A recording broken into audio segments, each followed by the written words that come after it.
जेनेटी train. 14 जून 1911 Italy के शहर रोम की एक ट्रेन कंपनी अपनी ट्रेन की पहली यात्रा के लिए 100 लोगों का चुनाव करती है। क्योंकि ये ट्रेन का पहला ट्रायल था, इसलिए कंपनी अपने प्रचार के लिए और अपने मुफ्त में एक खूबसूरत ट्रेन के सफर का आनंद दिलाने के लिए ट्रेन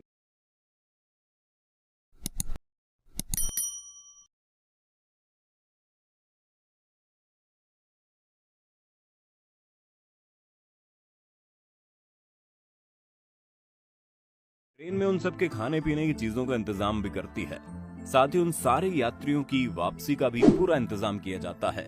उन यात्रियों के लिए 6 स्टाफ भी ट्रेन में भेजे जाते हैं, जिनका काम होता है कि वो 3 डब्बों वाली नई जेनेटी ट्रेन के एक एक यात्री का ध्यान रखते हुए उन्हें खाने पीने की चीजें प्रोवाइड करवाते रहें। इस तरह ट्रेन में कुल 106 लोग मौजूद होते हैं। जैसे ही ट्रेन में सब लोग बैठ जाते हैं और ट्रेन को स्टेशन से ग्रीन सिग्नल मिलता है, तो ढेर सारे धुएं के साथ ही ट्रेन का इंजन अपने साथ लगे तीनों डिब्बों को खींचना शुरू कर देता है।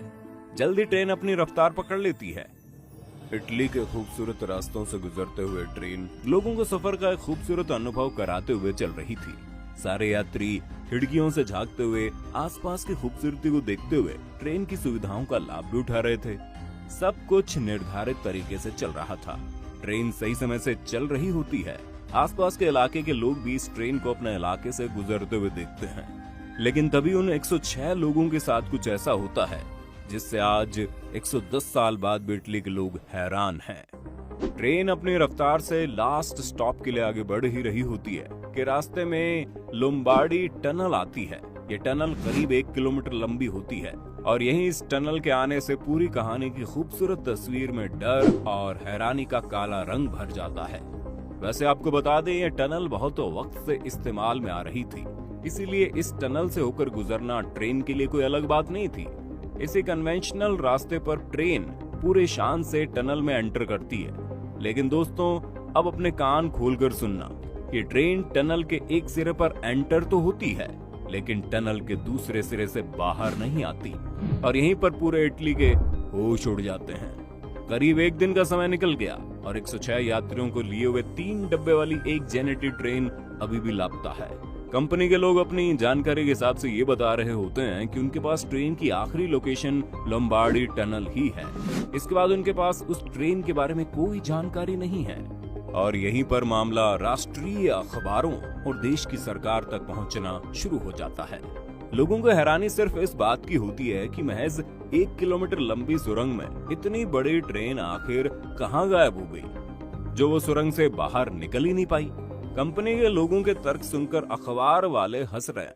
कंपनी को लगता है कि सुरंग में जरूर ऐसा कोई बड़ा गड्ढा होगा जिसमें ट्रेन गिर गई होगी। इसलिए कंपनी अपने कुछ एक्सपर्ट्स को सुरंग की जांच करने के लिए भेजती है। एक्सपर्ट्स भी डरे डरे से सुरंग में एंटर करते हैं, क्योंकि सुरंग ने लोगों के भीतर एक खौफ तो भर ही दिया था। एक्सपर्ट्स की टीम पूरे टनल की काफी बारीकी से जांच करती है, लेकिन ना उन्हें उस टनल में कोई बड़ा गड्ढा मिलता है, ना इस ट्रेन से जुड़ी कोई भी चीज हासिल होती है। इसी प्रयास के साथ ही ट्रेन को खोज पाने और उसमें सवार 106 यात्रियों के वापस आने की संभावनाएं भी खत्म होने लगती है।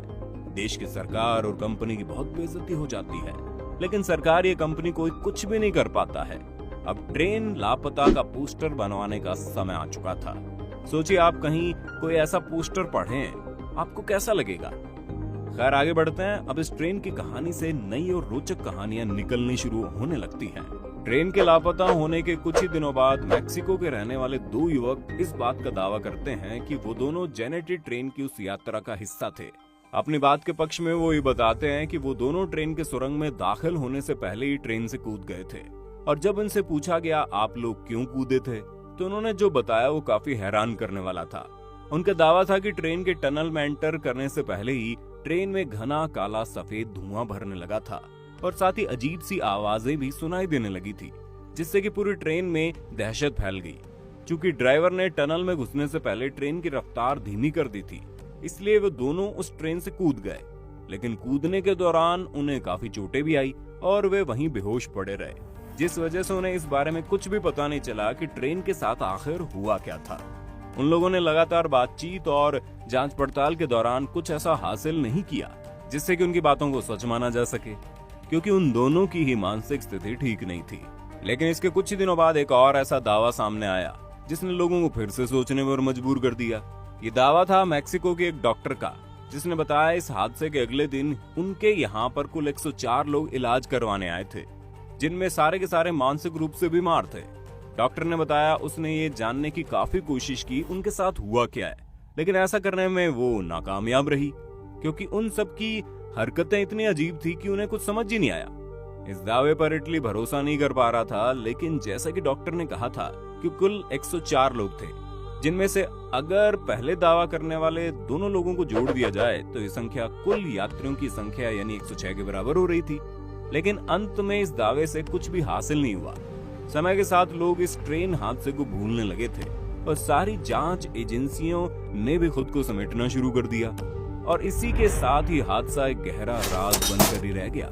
लेकिन बाद में इस ट्रेन से जुड़ी कुछ ऐसी बातें सामने आई जिसने हैरानी का लेवल और बढ़ा दिया था। जैसे कि इस ट्रेन को अलग अलग समय पर अलग अलग जगहों पर देखा गया, जिसमें यूक्रेन, रशिया, मैक्सिको और इटली के कुछ शहर शामिल थे। इसको देखने का दावा करने वाले लोग जिस तरह से इसका हुलिया बताते थे वो हूबहू इसी जेनेटी ट्रेन के जैसा ही होता है। इसी के साथ एक और ऐसी बात इस ट्रेन के बारे में सुनने में आती है जो ज्यादा ही हैरान करने वाली है, लेकिन इस बात से इस ट्रेन की गुत्थी कुछ हद तक सुलझती हुई नजर भी आती है। हुआ कुछ यूं कि मैक्सिको में बिल्कुल ऐसी ट्रेन यानी जेनेटी ट्रेन को देखने के बारे में कहा जाता है, और वहां साल 1840 यानी जेनेटी के जन्म से करीब 70 साल पहले ही उसे मैक्सिको में देख लिया गया था। अब आपको लगेगा कैसे ये दावा चीजें साफ करता हुआ नजर आ रहा है। तो बात कुछ यूं है भाई साहब कि मैक्सिको के इस दावे के बाद एक्सपर्ट्स ने वही सोचा जो सोचना चाहिए था। उन्होंने ये बात कही शायद इस टनल में घुसते ही ट्रेन स्थान यात्रा को छोड़कर समय यात्रा पर निकल गई। इसी वजह से उसका कुछ पता नहीं चला और वो टनल के बाहर कभी निकली ही नहीं। और ये कारण था कि इस ट्रेन को 1840 में मैक्सिको में देखा गया, क्योंकि मुमकिन है कि वो टाइम ट्रेवल करके पास्ट में चली गई हो। आपको क्या लगता है आखिर इस ट्रेन के साथ क्या हुआ होगा? क्या सच में वो ट्रेन टाइम ट्रेवल का शिकार हो गई? हमें कमेंट में बताइए ना। अगर आज की ये वीडियो पसंद आई तो इसे लाइक करने के साथ साथ अपने दोस्तों और रिश्तेदारों के साथ शेयर कर देना। अगर ये वीडियो YouTube पर देख रहे हो तो चैनल को सब्सक्राइब करके बेल आइकन दबा दो। अगर Facebook पर देख रहे हो वीडियो तो Facebook पेज को लाइक कर दो। फिलहाल के लिए इतना ही, अभी के लिए हमें दीजिए इजाजत। आपसे मुलाकात होगी अगली वीडियो में। शुक्रिया। तो ये वीडियो आपको पसंद आए तो हमारा चैनल सब्सक्राइब करें और बेल आइकन को भी दबाएं। Thank you for watching.